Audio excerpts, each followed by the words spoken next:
નમસ્તે મિત્રો. ચાલો આજે આપણે સરસ મજાની એક વાર્તા સાંભળવાના છે. વાર્તાનું નામ છે અરીસામાં મોઢું. એના લેખક છે વાસુદેવ સોઢા. તો ચાલો સાંભળીએ આપણે વાર્તા. એક જંગલ હતું, સરસ મજાનું જંગલ. એમાં જાત જાતના પ્રાણીઓ રહેતા હતા. પક્ષીઓ પણ અપાર હતા. તેના કલસોરથી ગુંજતું રહેતું હતું. જંગલમાં એક સિંહ રહેતો હતો. સસલા, હરણા અને વાંદરા કુદાકૂદ કરતા. પક્ષીઓ પણ આમથી તેમ ઉડતા અને ગીત ગાતા હતા. સિંહ આરામથી તેની ગુફા પાસે બેસતો ને બધું જોયા કરતો. ભૂખ લાગે ત્યારે શિકાર કરી આવતો, બાકી કોઈને હેરાન કરે નહીં.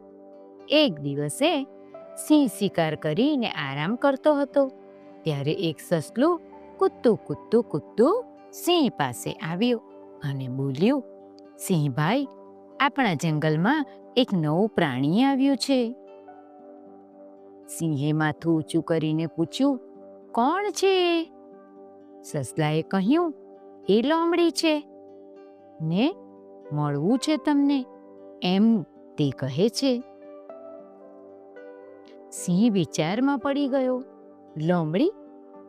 એ તો આપણા જંગલમાં છે જ નહીં. ક્યાંથી આવી હશે?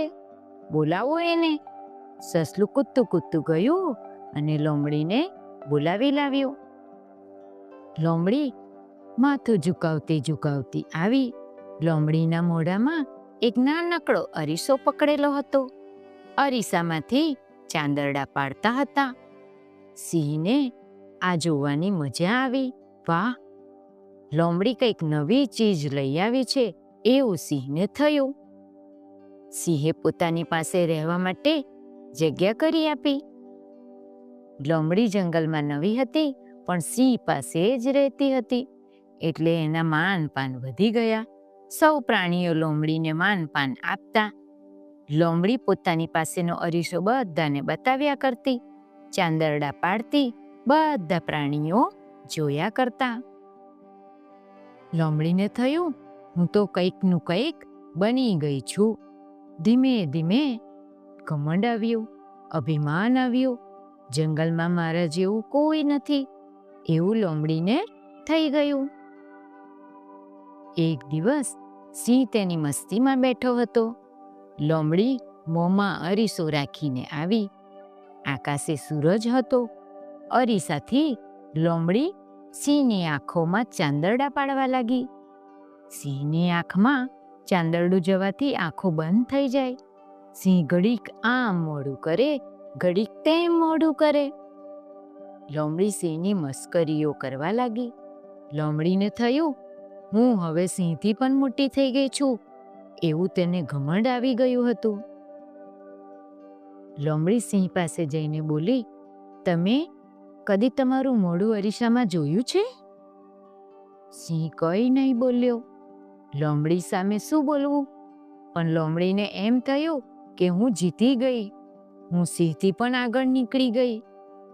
લોમડી ચાંદરડા પાડતી પાડતી સિંહ પાસે ગઈ અને બોલી, અરીસામાં મોઢું તો જુઓ, કેવું લાગે છે?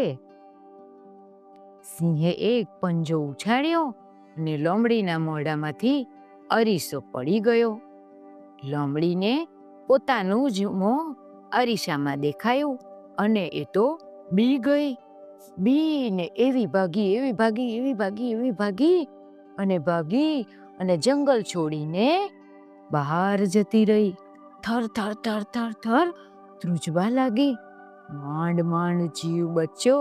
બસ ત્યાર પછી જ લોમડી સીમમાં આવી અને રહેવા લાગી. હવે સીમમાં આવી ને રહેવા લાગી, પણ ત્યાં પણ એના લખણ તો ભૂલી જ નહીં અને એ સીમને પણ પોતાની જ સમજવા લાગી. હવે કૂતરાઓ લોમડીને જોઈ અને ગામ બાજુ ભાગી ગયા. અને ત્યારથી તો કહેવત પડી ગઈ કે કૂતરું તાને ગામ ભણી અને શિયાળ તાને સીમ ભણી. તો મિત્રો, મજા આવીને વાર્તામાં? આવજો.